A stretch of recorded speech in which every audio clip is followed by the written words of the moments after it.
The Dyatlov Pass incident. Imagine hiking through a remote mountain pass in the dead of winter. The temperature is far below zero. The wind howls across the barren slopes. You're with 8 experienced companions, all skilled hikers who've trained for this expedition. Your tent is secure, your supplies are adequate, and you're confident in your abilities. Then something happens. Something so terrifying, so incomprehensible, that you and your companions tear through your tent from the inside with bare hands and knives. You flee into the brutal Siberian night wearing only underwear and socks. You run barefoot through snow that will kill you within minutes. You abandon everything: warmth, shelter, supplies, survival itself. What could be so terrifying that certain death by freezing seems preferable to staying in your tent? This is not a hypothetical scenario. This is exactly what happened on the night of February 1, 1959, on the eastern slopes of Kholat-Syakhl mountain in Russia's Ural Mountains. 9 experienced hikers, led by 23-year-old Igor Dyatlov, died under circumstances so bizarre that more than 60 years later, we still don't have a definitive explanation for what happened. Their tent was found slashed from the inside. Their bodies were discovered scattered across the mountainside, some nearly naked despite temperatures of -30 degrees Celsius. Some had injuries consistent with massive trauma, as if they'd been in a car crash or explosion. One was missing her tongue and eyes. Traces of radiation were found on some of their clothing. The Soviet government investigated, concluded it was a compelling natural force, and closed the case. The area was forbidden to hikers for 3 years. And the mystery of what happened on that mountain has haunted investigators, scientists, and conspiracy theorists ever since. This is the story of the Dyatlov Pass incident, named after the expedition leader whose group never returned from the mountains. It's a story with more questions than answers, where every explanation seems to raise new impossibilities, where the evidence is abundant but maddeningly contradictory. What happened on that frozen mountain? What could make experienced hikers choose certain death over staying in their tent? And why, after all these years and multiple investigations, can't we definitively say what killed 9 people on a winter night in the Urals? The Ural Polytechnic Institute in Sverdlovsk had a proud tradition of outdoor sports and mountain hiking. Students and recent graduates regularly organized expeditions into the Ural Mountains, challenging themselves against some of Russia's most demanding terrain. In January 1959, a group began planning an ambitious winter expedition. The goal was to reach Otorten, a mountain in the northern Urals. The route would cover approximately 300 kilometers, much of it through uninhabited wilderness in brutal winter conditions. It was a Category 3 route, the highest difficulty classification in Soviet mountaineering, meaning it was considered extremely challenging and suitable only for experienced hikers. The expedition leader was Igor Dyatlov, a 23-year-old engineering student who had extensive hiking experience and a reputation for careful planning and leadership. He assembled a team of 8 others, all experienced hikers, all physically fit, all skilled in winter survival. The group consisted of Zinaida Kolmogorova, 22, a 5th-year student with multiple hiking expeditions under her belt; Ludmila Dubinina, 20, an economic student and experienced hiker; Alexander Kolevatov, 24, a recent graduate working as a meteorologist; Rustam Slobodin, 23, an engineering graduate; Yuri Yudin, 21, a student; Yuri Doroshenko, 21, an economic student; Nikolai Thibault-Brignoles, 23, an engineering student; Alexander Zolotaryov, 37, the oldest member, a World War II veteran and experienced mountaineer. The group set out from Sverdlovsk on January 27, 1959. Their plan was to trek to Otorten, document their journey with photographs and journals, and return by February 12. Dyatlov had arranged to send a telegram to the sports club once they returned, confirming everyone's safe arrival. The early stages of the expedition went smoothly. The group traveled by train and truck to reach the starting point of their hike. They began the trek on January 28, moving through forests and gradually gaining elevation as they approached the mountains. On January 28, Yuri Yudin became ill with joint pain and was forced to turn back. He was the last person to see the group alive. This stroke of luck, being too sick to continue, saved Yudin's life. He would spend the rest of his days haunted by survivor's guilt and obsessed with understanding what happened to his friends. After Yudin's departure, the remaining 9 hikers continued toward their destination. They were in good spirits, according to their journal entries and photographs found later. The photos show them laughing, playing in the snow, setting up camps. Everything appeared normal.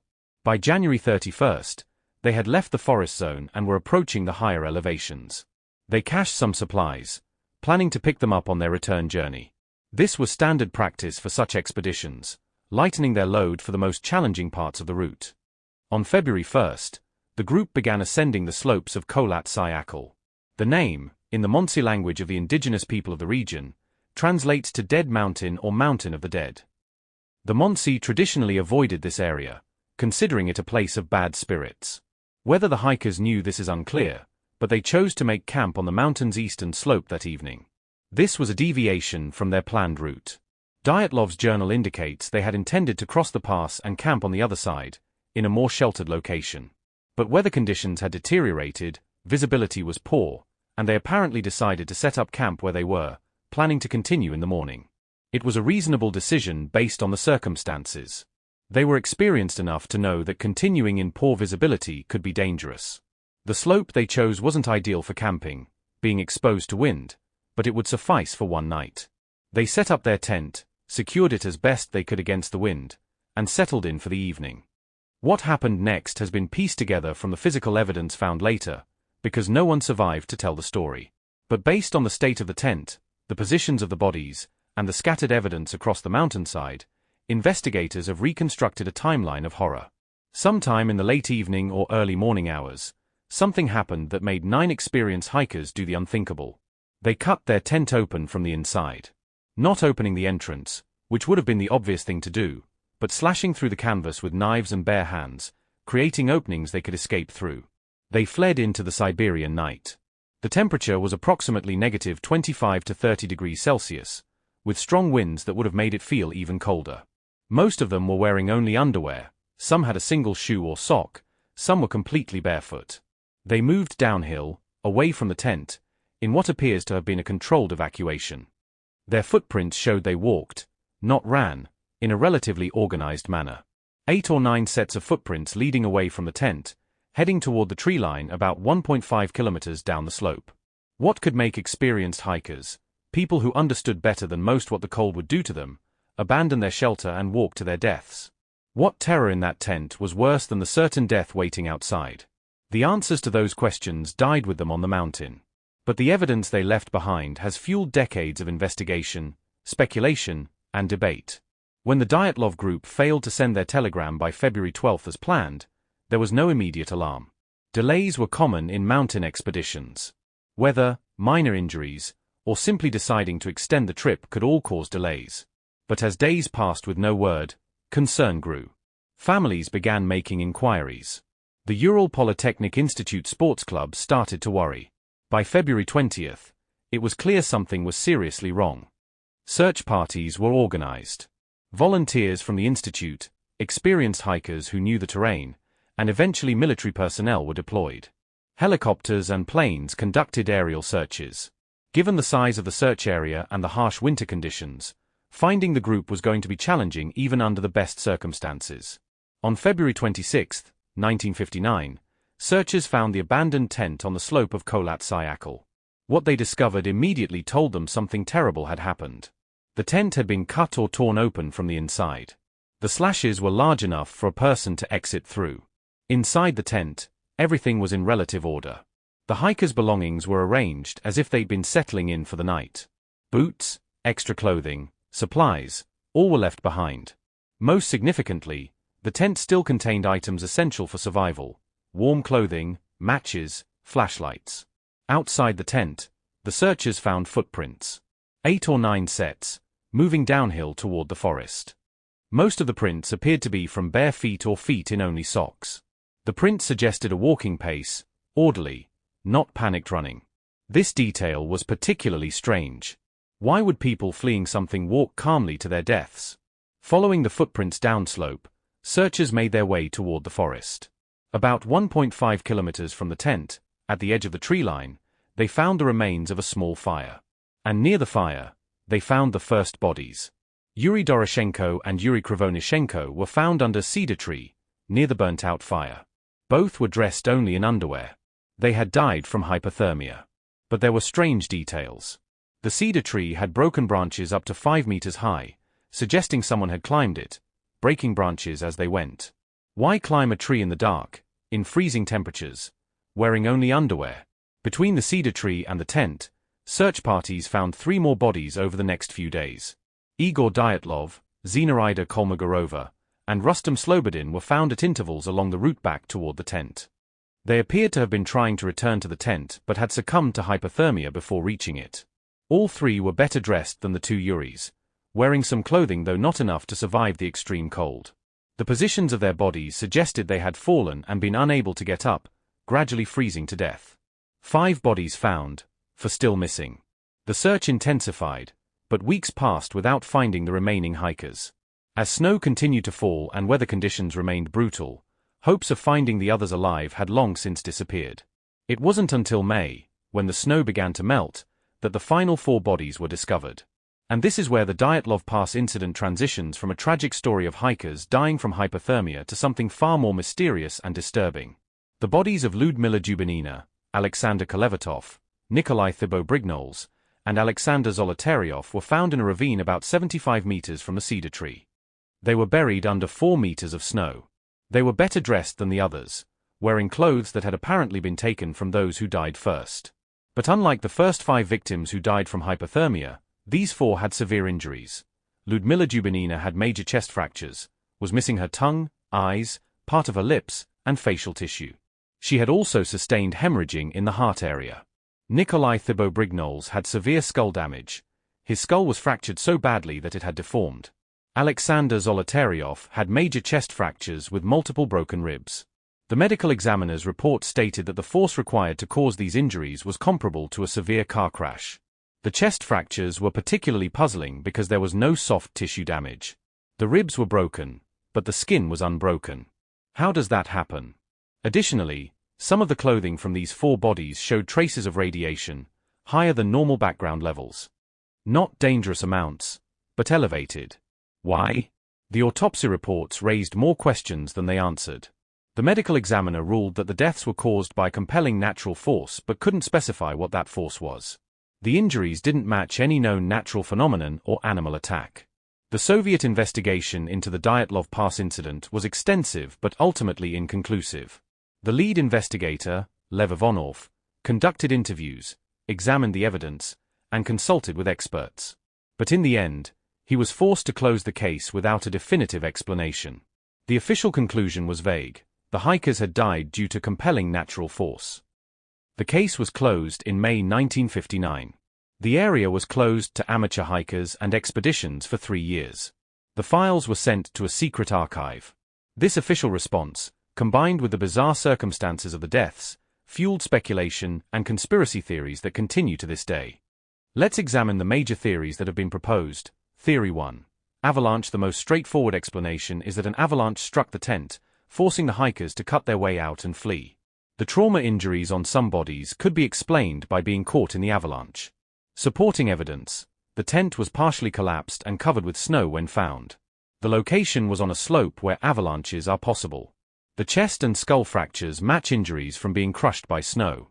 Problems: experienced hikers would recognize avalanche risk and wouldn't camp on such a slope. Avalanches typically leave obvious evidence that wasn't found here.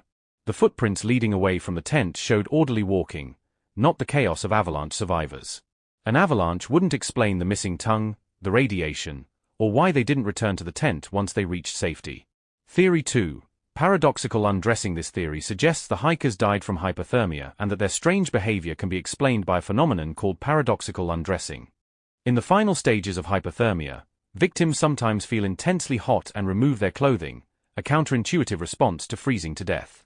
Supporting evidence: this would explain why some hikers were found in minimal clothing. It's a documented phenomenon in hypothermia deaths. Problems: this doesn't explain why they left the tent in the first place. It doesn't account for the severe trauma injuries. It doesn't explain the organized evacuation or why they cut the tent from inside rather than using the entrance. Theory 3. Infrasound. This theory proposes that specific weather conditions created infrasound, very low-frequency sound waves that can cause feelings of dread, panic, and even physical symptoms in humans. Wind passing over the mountain could have generated these frequencies. Supporting evidence: infrasound can cause anxiety, fear, and irrational behavior. The symptoms include feeling watched, paranoia, and overwhelming urge to flee. The Kármán vortex street effect, where wind creates rhythmic pressure waves, is possible in that terrain.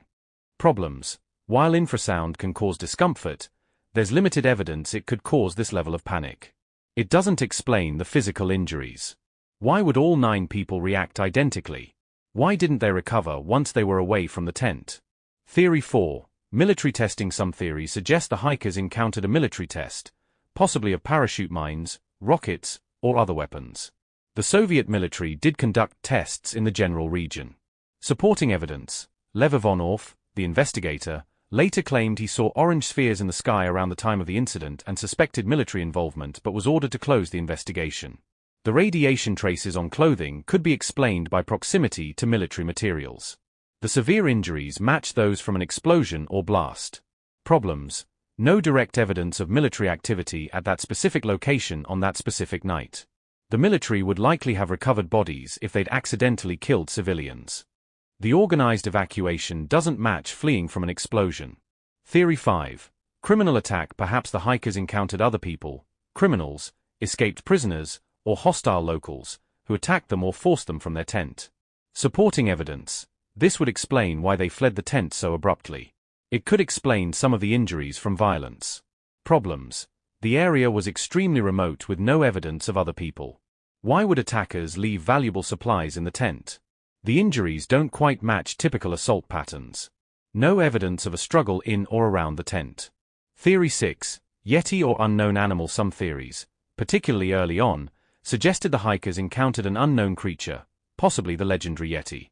Supporting evidence. Local Montse legends warned of spirits or creatures in the area. The intense fear needed to drive people from their tent could be explained by encountering something terrifying and unknown. Problems. No physical evidence of any animal or creature.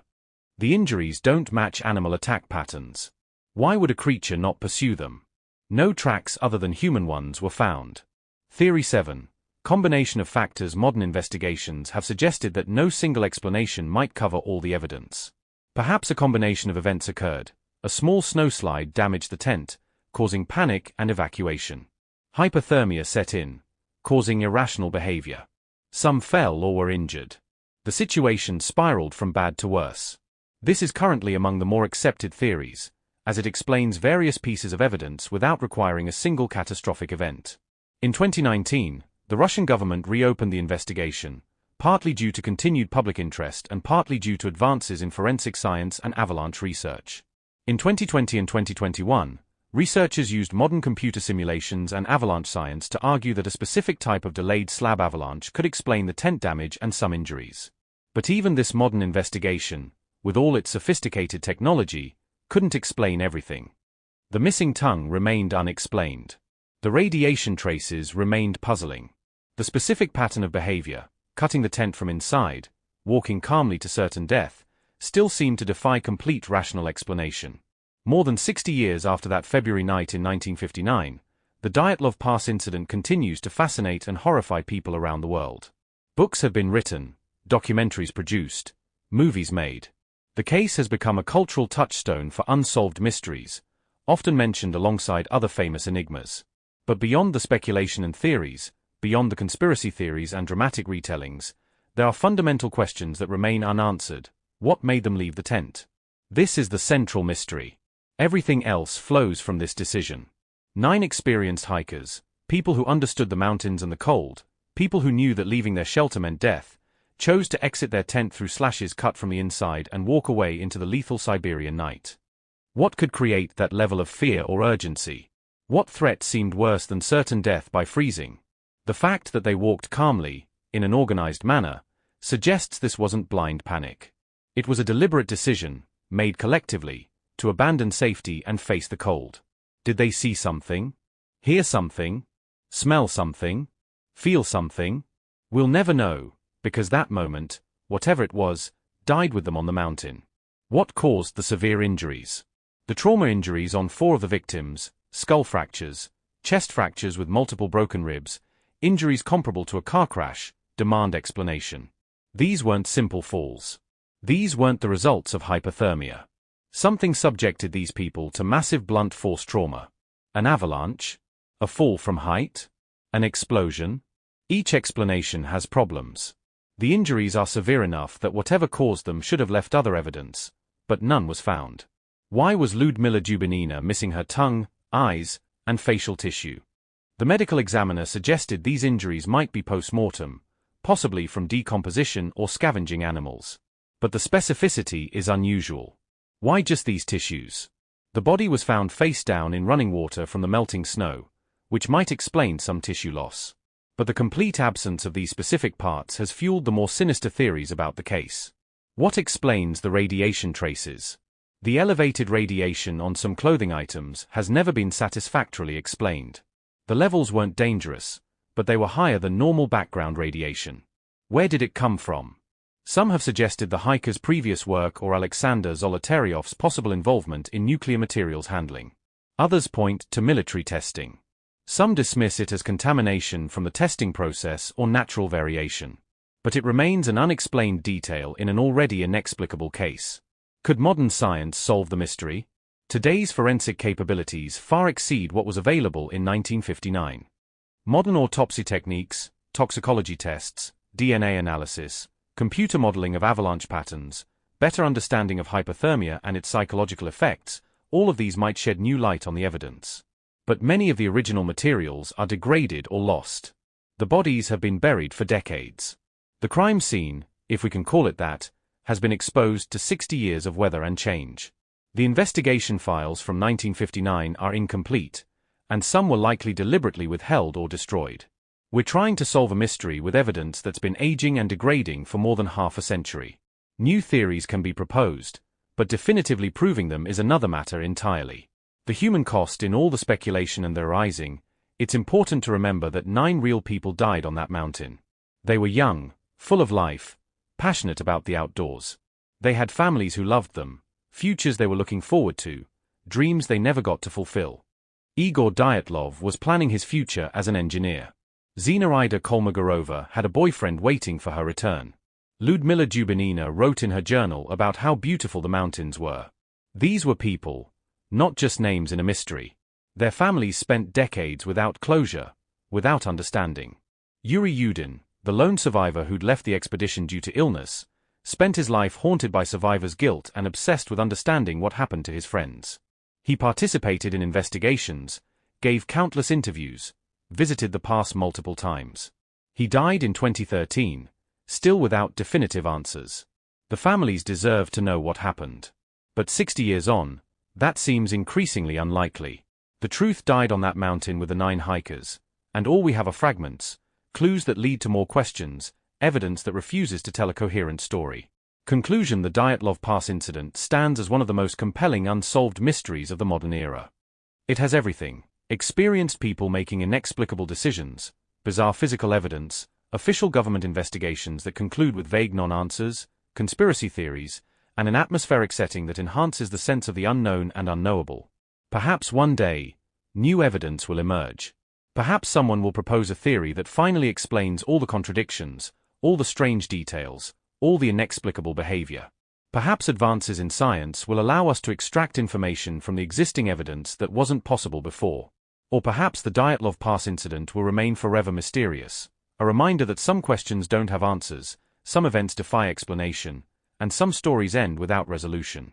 9 experienced hikers went into the Ural Mountains in February 1959. They never came back. They died in ways and for reasons that we still cannot fully explain. And on a remote mountain slope in Russia, the dead mountain that the Montsi warned against, the mystery remains. What happened on Kholat Syakhl? What made them run? What killed them? These questions echo across the decades, unanswered and perhaps unanswerable. The tent, slashed from the inside, still holds its secrets. The footprints in the snow, walking calmly toward death, still lead nowhere. And the 9 souls who died that frozen February night still wait for someone to finally understand what they experienced in their final terrifying hours. Until then, the Dyatlov Pass incident remains what it has always been: a mystery wrapped in tragedy, a puzzle with missing pieces, a story that ended without explanation on a mountain that the locals always knew was cursed.